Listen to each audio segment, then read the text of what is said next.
Arranca Sin Filtro y el epicentro de la noticia es la Corte Suprema de Justicia. El Ministerio Público y la CICIG solicitaron antejuicios contra 2 magistrados. Una de las figuras es la magistrada Blanca Stalin.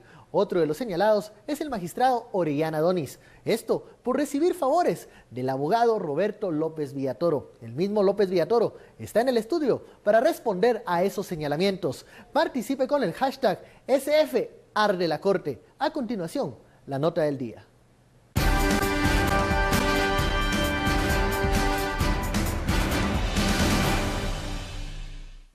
En el caso Ixpisa, el juez Carlos Ruano denunció las presiones que fue objeto por parte de la magistrada Blanca Stalin, madre de Otto Molina Stalin, acusado en el juicio contra 20 involucrados, de formar la junta de licitación que pudo favorecer a una empresa con los contratos para el servicio de enfermos renales del Seguro Social. Luego el tribunal completo se excusó de continuar con el caso. Esto generó rechazo por los acusados y defensores que argumentaron improcedencia y retroceso en el avance presentado en el juicio, que lleva más de 3 meses y 33 jornadas de audiencia.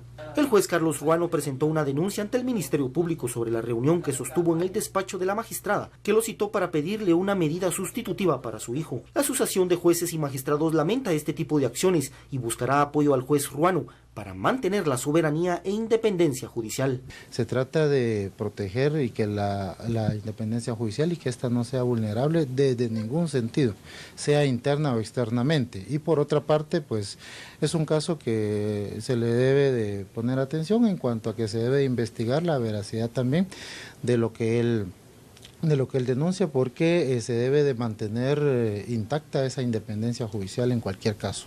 Es positivo que se hagan estos casos de denuncias porque se hace ver de que los jueces cada vez se fortalecen más en su independencia y que no se someten a ninguna presión de ningún tipo, tanto externa como interna. Mientras los magistrados de la Corte Suprema de Justicia guardan silencio, el vocero de la entidad confirma que respetan el debido proceso y la magistrada señalada debe continuar en el cargo. Bienvenidos a Sin Filtro, noche de miércoles de CICIG y MP, con estas 2 solicitudes de antejuicio en contra de magistrados. Uno de estos magistrados, pues Blanca Stalin, por el tema de Ixpisa, mientras el otro magistrado, Orellana Donis, por supuestamente haber recibido prebendas, regalos de parte del abogado Roberto López Villatoro, quien se comprometió a estar en este estudio, en este set, con nosotros para responder los señalamientos. Aún no ha venido, pero estamos esperando que se presente a este set para responder a todas las preguntas de nuestros panelistas. Damos la bienvenida a nuestros analistas, Fernando Espina y Philip Chicola. Muy buenas noches. Buenas noches. Hola, buenas noches. A ver, ¿cómo les pareció este miércoles de CICIG? Ya se veía, en corrillo se hablaba de que esta semana iba a comenzar a reactivarse muchos de los casos que quedaron en impasse en el 2016. ¿Qué consecuencia tienen estas solicitudes de antejuicio, sobre todo en el tema del magistrado Orellana Donis, hacia aquellos magistrados que lograron llegar a la Corte Suprema de Justicia gracias a los buenos oficios del señor Orellana? Philip. Bueno, buenas noches. Interesante primer miércoles de CICIG o día de CICIG de este 2017, porque si bien no hay una figura política o un funcionario político de relevancia entre los señalados, creo que el caso sí constituye una especie de terremoto judicial y altera algunas de las piezas de cara a los principales temas de la coyuntura. Y podemos irlo desmenuzando poco a poco. Pero yo empezaría con lo siguiente. Se confirma mucho de los temores que se hicieron público en octubre de 2014 cuando se eligió esta Corte Suprema de Justicia. Se recordarán, en octubre de 2014... se presenta un amparo por diversos grupos, diversos ciudadanos, que argumentaban que la elección de la Corte Suprema de Justicia había estado viciada por negociaciones bajo la mesa, tráfico de influencias, una votación eminentemente politizada en el Congreso. La Corte de Constitucionalidad la suspende originalmente, pero después de un mes de deliberaciones la termina confirmando. El caso del magistrado Orellana, para empezar por ahí, creo que es como la primera punta de lanza para empezar a ponerle nombre y apellido y para empezar a ponerle ya pruebas concretas a mucha de la denuncia genérica que se hizo en el 2014. Sobre todo el trabajo de las comisiones de postulación. Porque al final del día lo que se está diciendo es que el magistrado Orellana pudo haber recibido un apartamento como pago o como una especie de gratificación por el trabajo que él habría hecho como comisionado de postulación en la comisión que postuló a los candidatos para Corte Suprema de Justicia. Entonces, y salen algunos nombres de relevancia. Entonces, digamos que ya el hecho de que 8 de los 26, entre los 13 titulares y suplentes, se hagan mencionados como aparentes beneficiarios de todo este proceso, lo que hace es que genera un terremoto total dentro de la Corte Suprema de Justicia, que ya lo podemos ir desmenuzando poco a poco los efectos que eso va a tener. Fernando, nos hablabas también de que esto tiene raíces más allá del 2014. El problema con el organismo judicial y con el modelo de elección de magistrados. Fíjate, ven que es importante resaltar que la situación de la justicia en Guatemala tiene un origen histórico. Desde que el Guatemala se constituye como país, desde la independencia, se formuló un sistema en el que buscaba la protección de aquellas personas que en ese momento ostentaban el poder, el capital y la riqueza. Entonces las cortes que en ese momento eran creadas para defender sus intereses en contra de los intereses pues de la población, de las personas que estuvieran en contra de esa situación. Luego hay otro momento histórico que es bien importante tener en cuenta, y ese momento histórico está dado durante el conflicto armado interno. Durante el conflicto armado interno en Guatemala, hubo un periodo en el que fuimos gobernados principalmente por gobiernos militares de facto, en lo que se tenía la doctrina de seguridad nacional y la lucha contra insurgente. En esa época, en lugar de hacer juicios, lo que se hacían eran ejecuciones extrajudiciales, se hacían secuestros, desapariciones forzadas. Entonces era indispensable para que el aparato estatal funcionara, que la Corte Suprema de Justicia o que los tribunales de justicia estuvieran al servicio de estas instituciones. Una justicia de alguna forma cooptada o limitada. Ese modelo cambia con la Constitución del 85. Ahora tenemos en la Constitución que ese modelo empieza a cambiar, pero no es del todo. Vemos un primer cambio o una llamado a ese cambio con los acuerdos de paz.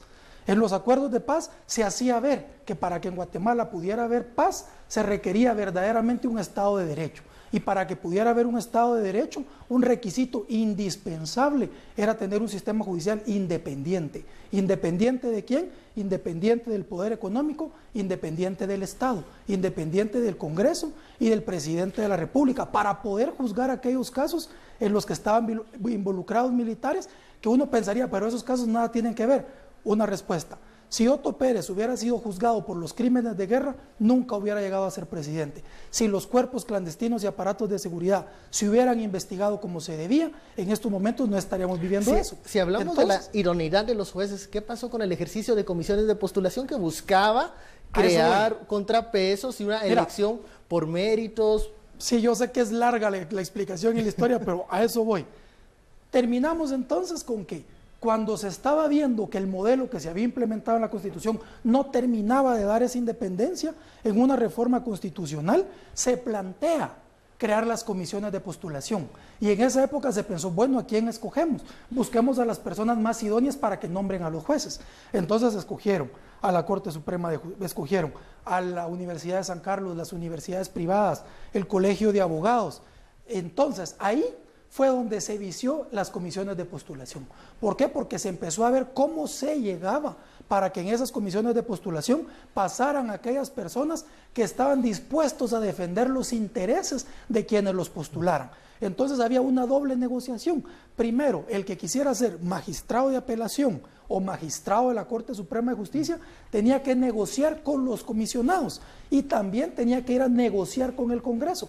Entonces ahí se crean estos cuerpos de negociación, como hemos estado hablando de que posiblemente vendrá el señor López Villatoro, quien se dice que ha dirigido uno de esos cuerpos en los que hacen incidencia política para nombrar jueces y magistrados. Bueno, vamos a la primera pausa de la noche. Pregunto a la audiencia, ¿ha colapsado el modelo de comisiones de postulación? ¿Qué opina usted? Envíe sus comentarios con la etiqueta SF, Arde la Corte. Volvemos luego de la pausa.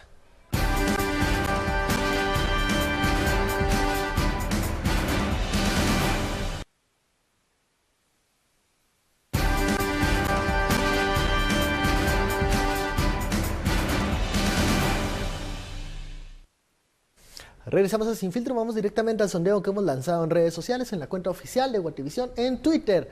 SF Arde la Corte, la magistrada Blanca Stalin debería, 87% opina que debe renunciar, un 8% apartarse temporalmente y solo un 5% cree que debe ignorar los señalamientos que le hace el MP y la CICIG. De ese tema vamos a seguir hablando, esos son los datos preliminares del sondeo.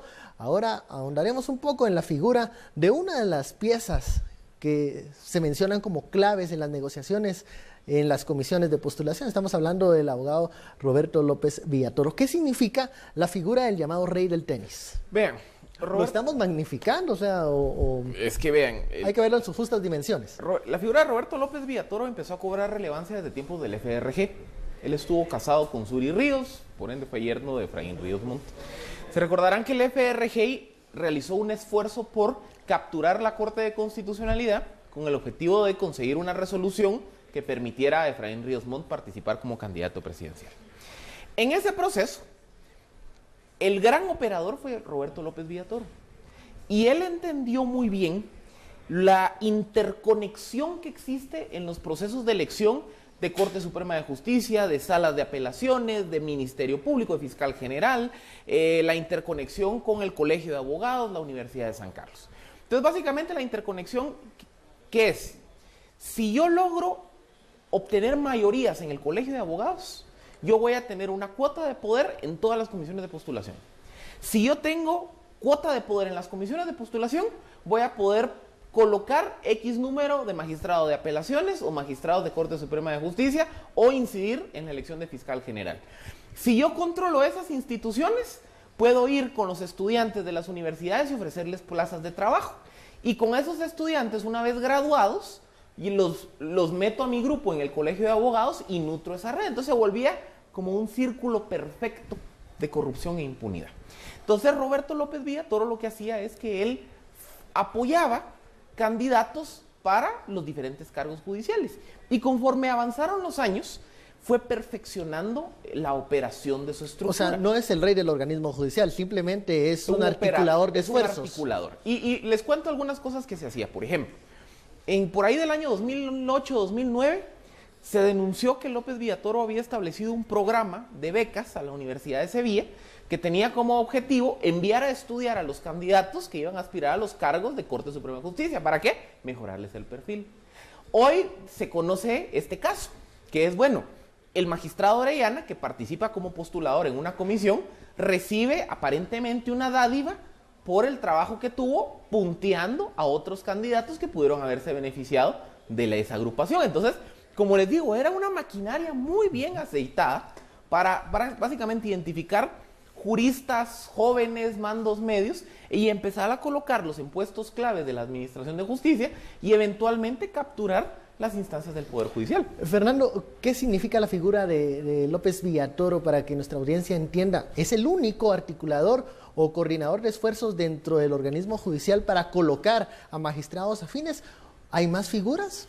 Yo coincido con Philippe que fue como el pionero, pero también en el último gobierno de Otto Pérez Molina se hablaba mucho de la figura del señor Otto Herrera, que él era quien estaba haciendo en ese momento las negociaciones. Habían 2 o 3, y hoy día se habla de algunos otros. El de Juan de Dios. Juan de Dios, por ejemplo, ¿verdad? Hay algunos otros que también representan universidades, que hacen este tipo de operaciones de promover candidatos. Pero en realidad, ¿qué es lo que se vende? ¿Cuál es el verdadero negocio u objetivo detrás de cooptar el sistema de justicia? Impunidad. Lo que se vende es impunidad.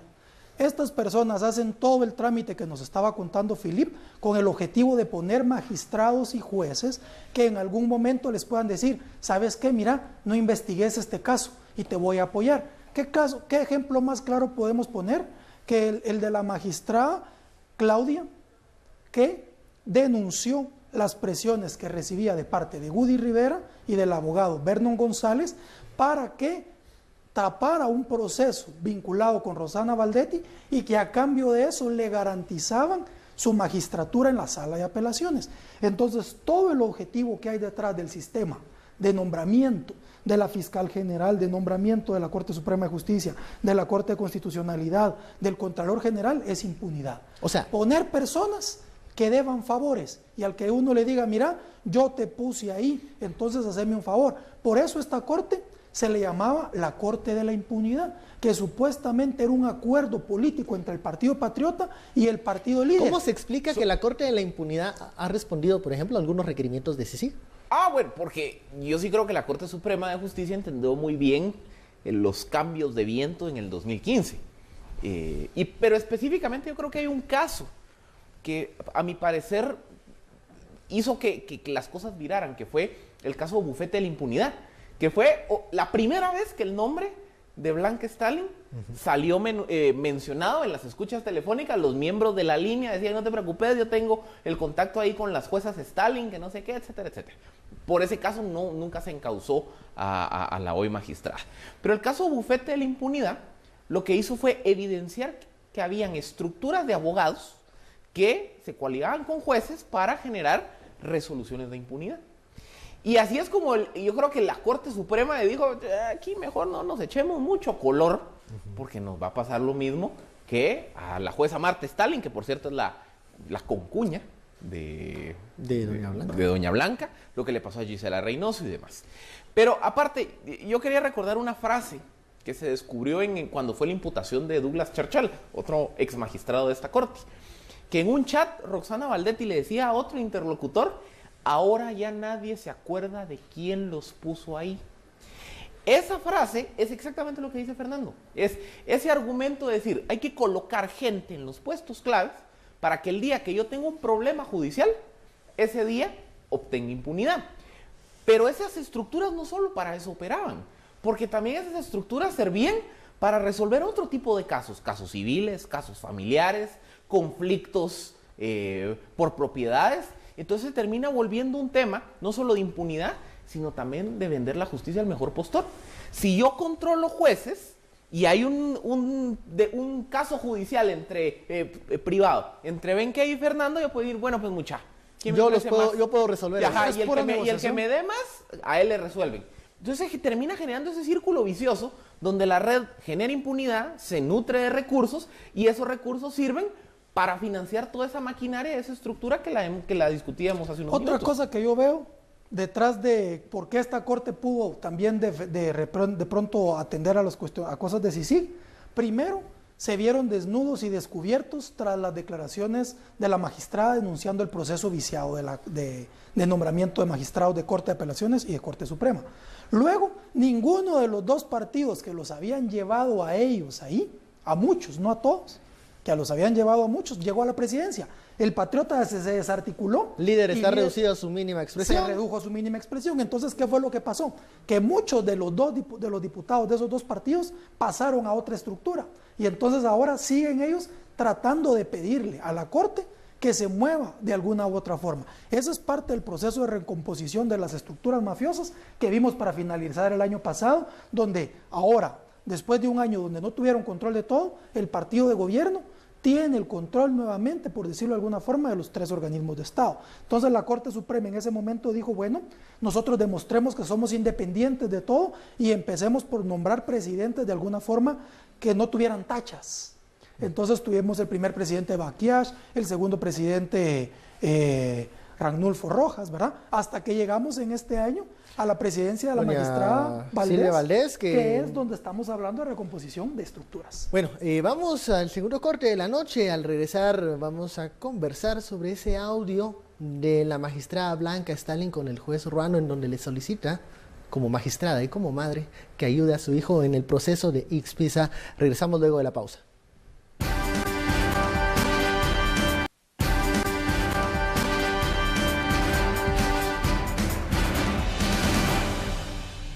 En ningún momento, jamás yo le solicité a este juez que beneficiara a mi hijo ni a ninguna persona. Jamás se lo solicité. Lo que platicamos, cuando él me dijo que él no quería llevar ese caso, porque era un caso complejo y que él estaba empezando con su carrera, y yo lo que le empecé a decir es que uno, como juez, debe ser responsable, y que ya eran muchos los jueces que se habían inhibido en ese caso. Y ustedes van a escuchar que yo le digo, yo jamás le pediría a un juez que hiciera algo que sea contra la ley, ni atentaría contra su independencia judicial. Miren, si se quieren hacer famosos, si quieren conseguir becas al exterior, porque esta es la forma, están utilizando estrategias mediáticas para poderse volver famosos. Esto ya no es cuestión de justicia. Las declaraciones de la magistrada Blanca Stalin, en donde se defiende los señalamientos de CICIG del Ministerio Público. Ella pues lo dice, no tiene nada que esconder, no hizo nada malo, no presionó. Sin embargo, luego Noticiero Guatevisión tuvo acceso a un audio entre la magistrada Blanca Stalin y el juez Ruano, en donde la historia es muy diferente. Escuchemos. Bueno, esa es la historia. Su hijo creciendo sin el papá. El niño tiene 1 año y meses. Porque lo agarraron en mayo, el niño cumplía años, su primer añito en noviembre. Entonces, y claro, desde luego, como le digo, existan sus posibilidades también de que adelante en mi proceso, pues, las cosas son accesibles. Es una decisión del tribunal. Yo le ruego a Dios, le pido a Dios que por lo menos les pudieran dar alguna medida a los que tengan las posibilidades, porque en realidad, ¿qué se gana con las cuestiones de las cárceles asignadas? ¿Por qué le tengan que estar a la sociedad? Eso es lo que a mí más me interesa, que profundicen y puedan ver bien la situación para que comprendan, porque mire, realmente, hasta yo, cuando pasó esto, y de empecé a mirar esa cuestión de la imputación, yo no, es que miren, es un relajo, es así, es un tacto, o sea, como están normalmente los procesos ahora que están entrando, que ponen un montón de delitos, un montón de cosas, todas revueltas. El audio de la magistrada Blanca Stalin, en donde le pide al juez Ruano si existe la posibilidad de darle una medida sustitutiva a su hijo sindicado en el caso Expisa. Yo me pregunto, luego de 1 año y medio de investigaciones y de varios jueves de CICIG, los magistrados siguen haciendo esto. Philip. Dejemos eso. Esto pareciera un caso casi copiado al carbón del caso de Gudy Rivera con la magistrada Claudia Escobar, que es un funcionario público en una posición de autoridad diciéndole a alguien más, mire, ahí le encargo que en esta resolución le dé por este lado, etcétera, etcétera. Eso es tráfico de influencias. Y a Gudy Rivera lo condenaron a 13 años de cárcel, ¿en qué? Septiembre, octubre del año pasado, por hacer algo casi idéntico de lo que aparece en esa conversación. Entonces ahí es como decían las abuelitas, pues, si en la tormenta no se persignan. Esto es más grave. Ajá. Esto es más grave porque Bueno, es una autoridad. Judicial. Es una autoridad judicial y es una superior del juez. Entonces, en este caso hay tráfico de influencias y además de tráfico de influencias, ella está ejerciendo un poder y ellas tienen que saber de independencia judicial. Entonces, la situación acá es mucho más compleja y grave. Yo lo que reitero, cuando hablábamos de la recomposición de ciertas estructuras mafiosas en el país, que se empoderan cuando sienten que otra vez están teniendo el control de las cosas. Y después de que siente que ella tenía ese control, porque postuló a la presidenta de la Corte Suprema, siente la posibilidad de decir que puede retomar a eso. Recordemos que estas personas no han conocido otra forma de actuar.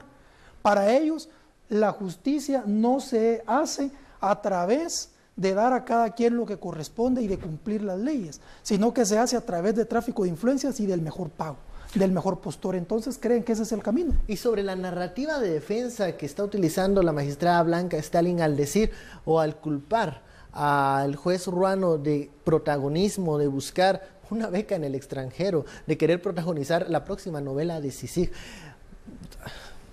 Con esa narrativa, ¿a dónde vamos a llegar? Es que es otra vez, por eso le digo, es similar a lo que en su momento se dijo de respecto de Claudia Escobar, cuando ella hizo lo mismo de presentar el audio en condiciones similares con Gudy Rivera. Vean, aquí al final del día lo que toca es hacer la evaluación del audio, porque ahí es donde está la prueba, que se habló, que se dijo, que no se dijo. Entonces, en el extracto que presentamos, pues si se dan cuenta, sí hay un cabildeo, tal vez no tan descarado como el de Rivera, pero sí le está diciendo, ay, mira, ahí le encargo, si puede, la medida sustitutiva.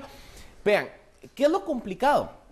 Si bien en términos administrativos, la Corte Suprema de Justicia, no, o en términos funcionales de la justicia, la Corte Suprema de Justicia no se debe de entender como jefes superiores de los jueces, en términos prácticos, La Corte Suprema sí lo puede hacer, o sea, tiene un poder efectivo sobre los jueces de instancia, o en este caso, los jueces que integran tribunales pluripersonales, que es, la Corte Suprema los puede mover.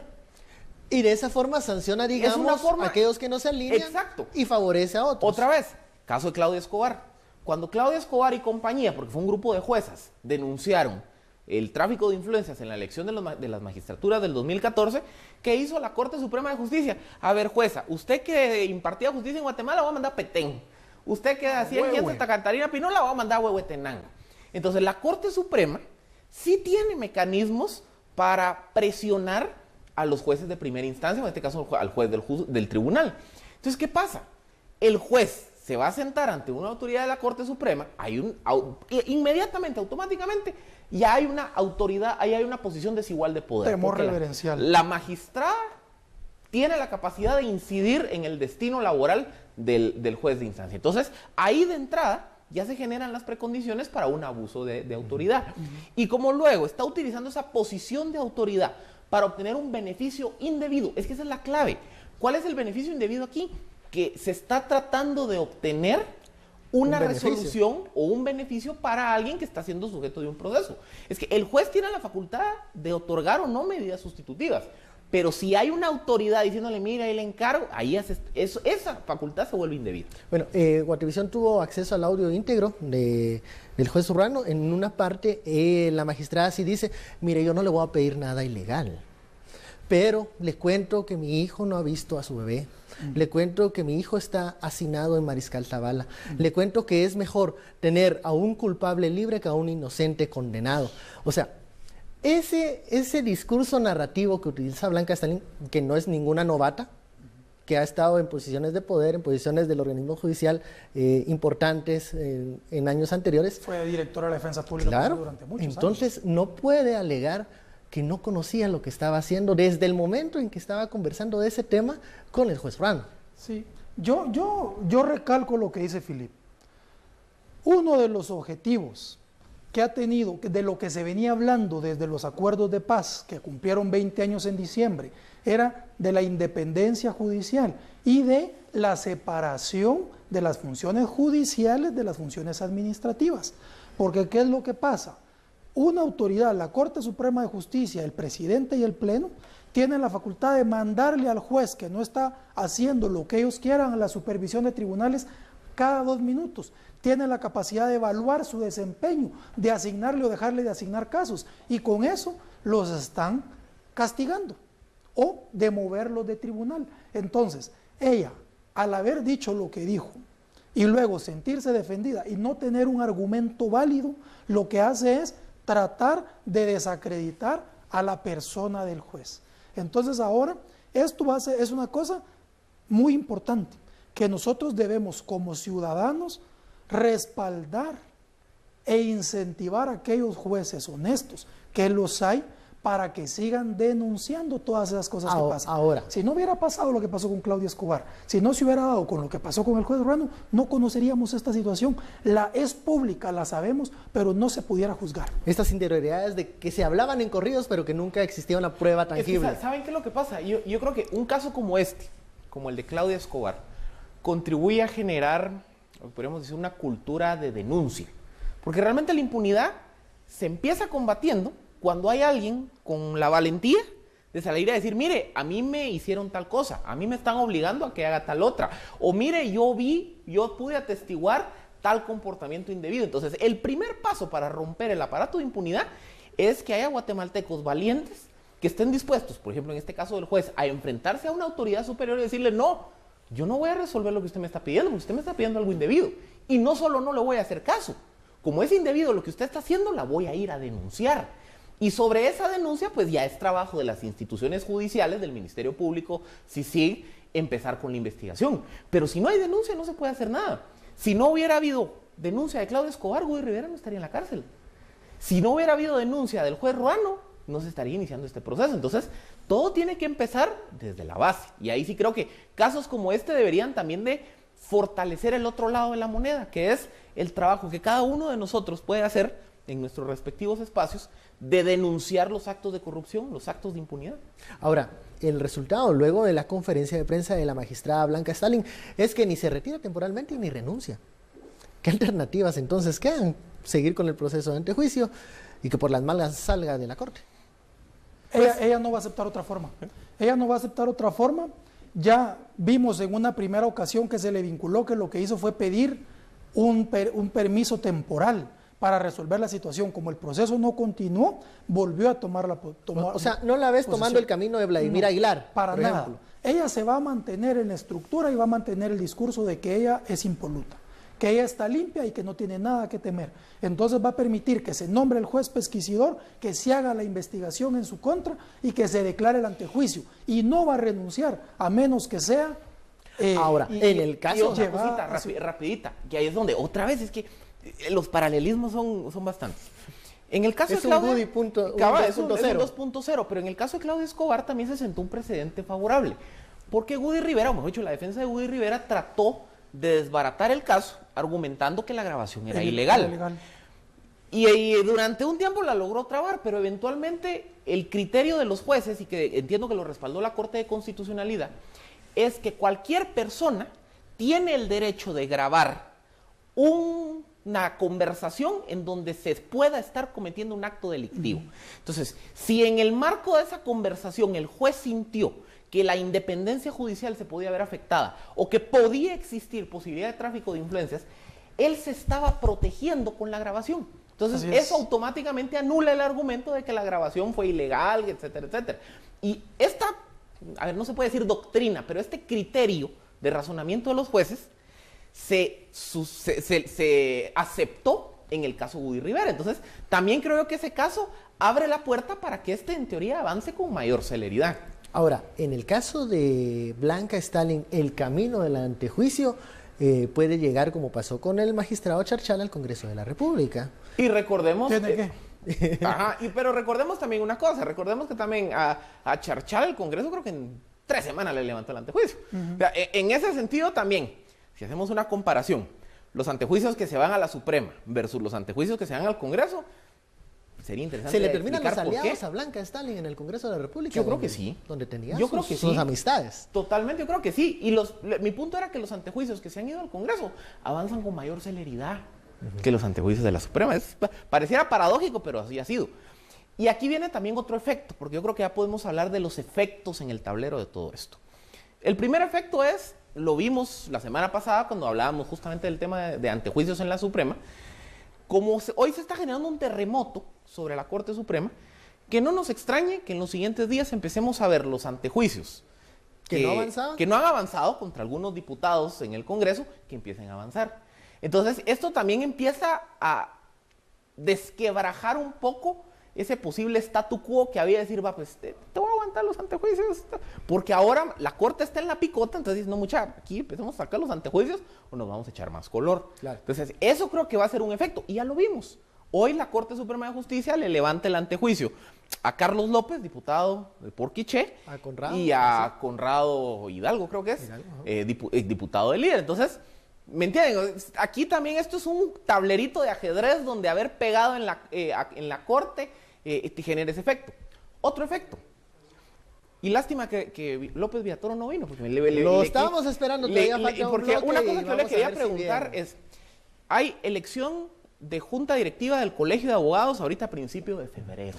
Una elección decisiva. Es decisiva, porque lo que hemos hablado, el Colegio de Abogados se convirtió como la base de la cual se nutría toda la estrategia para la cooptación de las instituciones.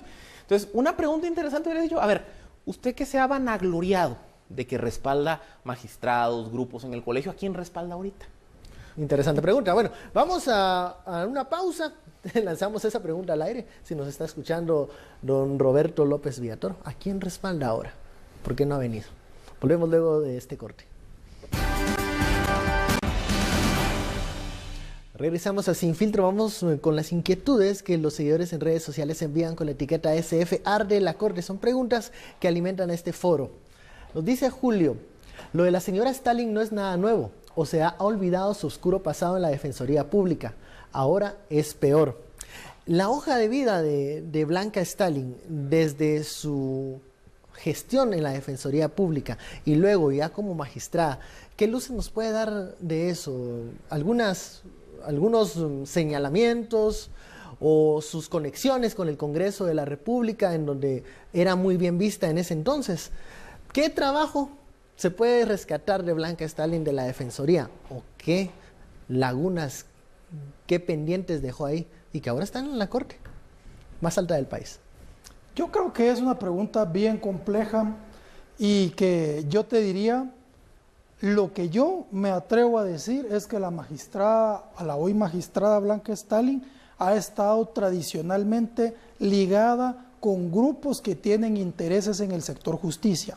Y esos grupos que tienen interés en el sector justicia son los que de alguna forma la han mantenido, primero, tantos años en el Instituto de la Defensa Pública Penal, y luego para llegar al máximo órgano de justicia en Guatemala como la Corte Suprema de Justicia. Eso quiere decir que ella ha quedado bien con estas personas que la sectores. Bueno, no es desconocido el apellido ni Stalin, incluso con la señora Marta Sierra de Stalin, parecieran clanes familiares que han pululado mucho tiempo por el organismo judicial. Y en su momento, lo que pasa es que hay muchas recomposiciones en el tiempo, pero en su momento Blanca Stalin siempre se mencionaba que era muy cercana a los grupos de López Villatoro en el Colegio de Abogados. Y la Defensoría Pública tiene un rol significativo en ese engranaje. La Defensoría Pública servía como una agencia de empleos para esta estructura de cooptación de cargos. Porque al final del día, si yo quiero movilizar a un grupo amplio de agremiados, un buen mecanismo para movilizarlo es ofrecer plazas de trabajo. Entonces, por eso les digo, lo que pasa es que tristemente el gremio de abogados replica en pequeño, en micro, muchos de los mismos males que vemos reflejados en las elecciones político-partidarias, en las elecciones generales.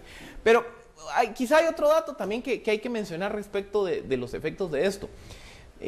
Yo creo que el caso de hoy permite poner sobre la mesa nuevamente el debate de la reforma constitucional. Y el comisionado, Iván Velázquez, hizo referencia a eso.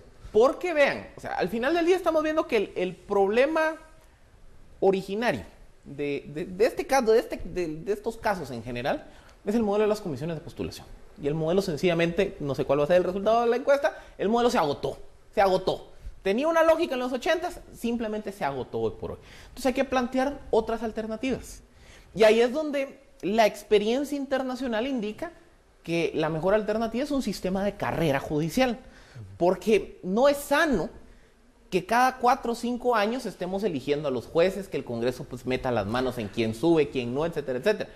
Aquí debería ser una carrera, que es decir, un proceso meritocrático en donde los mejores jueces de instancia pasen a ser jueces, a magistrados de apelaciones, y los mejores de apelaciones pasen a magistrados de la Suprema, con procesos permanentes de evaluación, de capacitación y de sanciones.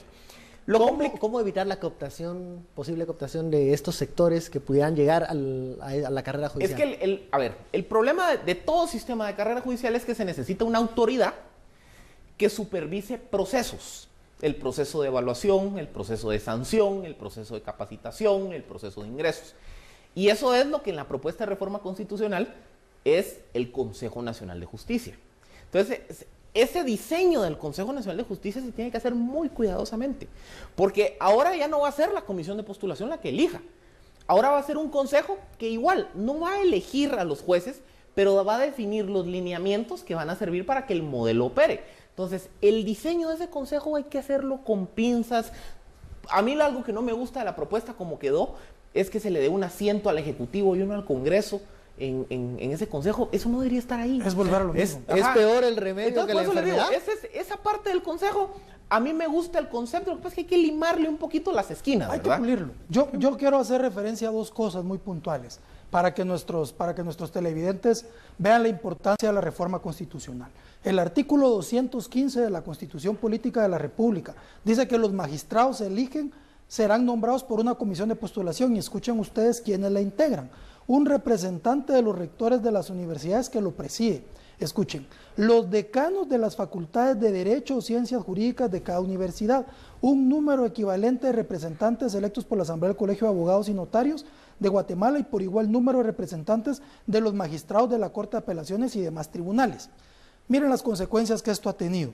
Desde que se crearon las comisiones de postulación al día de hoy, se han creado más de 10 universidades con el objetivo de tener un rector y de tener una facultad de Derecho y un decano para que estas personas puedan tener una silla en esa comisión de postulación. Eso explica el rechazo también de la universidad, como del Colegio de Abogados. Lo explica, a la reforma constitucional. Porque lo explica mucho, pero fíjate que además de esto tiene consecuencias muy graves. Yo soy abogado colegiado 7072, me colegié en el año 2001 y hace poco estaba hablando con unas personas que son como el colegiado 25-30,000. De cuando yo me colegié en el 2001 a desde que empezó el conteo de colegios de abogados, sabemos 7,000 abogados. En menos de 17 años se ha triplicado. ¿Por qué? Como explicaba Philip, mientras más agremiados, entonces ¿qué pasó? Empezaron a crearse universidades que salían así, como poporopos, y esas universidades graduaban una cantidad impresionante, acumulado poder, que ha desarrollado profesionales que no se forman. Nosotros pensamos que el problema solo está en la Corte Suprema de Justicia. El problema viene desde la formación del abogado. Ese abogado o va a ser defensor público, o va a ser litigante, o va a ser presidente de la Corte Suprema de Justicia. Y si tiene una formación deficiente, ¿qué podemos esperar? ¿Qué vamos a escoger? Entonces, si desde abajo vienen podridos. Ojo a la elección en el Colegio de Abogados. Ahí, por lo menos, se va a dar una batalla entre estos grupos. La elección del Colegio de Abogados se vuelve muy importante si no hay reforma constitucional. Porque la reforma constitucional les quiere quitar esos espacios. Si el sistema se mantiene igual, esta elección del Colegio de Abogados se vuelve clave. Si se hace la reforma constitucional, en términos efectivos, se les quita el poder, ¿verdad? Entonces, por eso les digo, ahí es donde se evidencia que el tema de la reforma constitucional tiene también un componente de poder, porque le está restando poder a la Universidad de San Carlos, a las universidades privadas, al Colegio de Abogados, de incidir en este proceso. Le está quitando poder a aquellos que diseñaron ese modelo. Lo que pasa es que, como les digo, lo está trasladando un nuevo Consejo de Justicia. Entonces, ahora lo que hay que pararse de cabeza para hacerlo bien es ese diseño del Consejo, porque esa va a ser el nuevo órgano neurálgico para que el modelo funcione. Para que no sean unas comisiones de postulación 2.0. Bueno, llegamos al final de este análisis. Muchísimas gracias, Fernando, Philip. Y a usted muchísimas gracias también por su sintonía. Esto fue Sin Filtro. Pero antes de que se vaya, lo dejamos con las recomendaciones del clima para mañana. Feliz noche.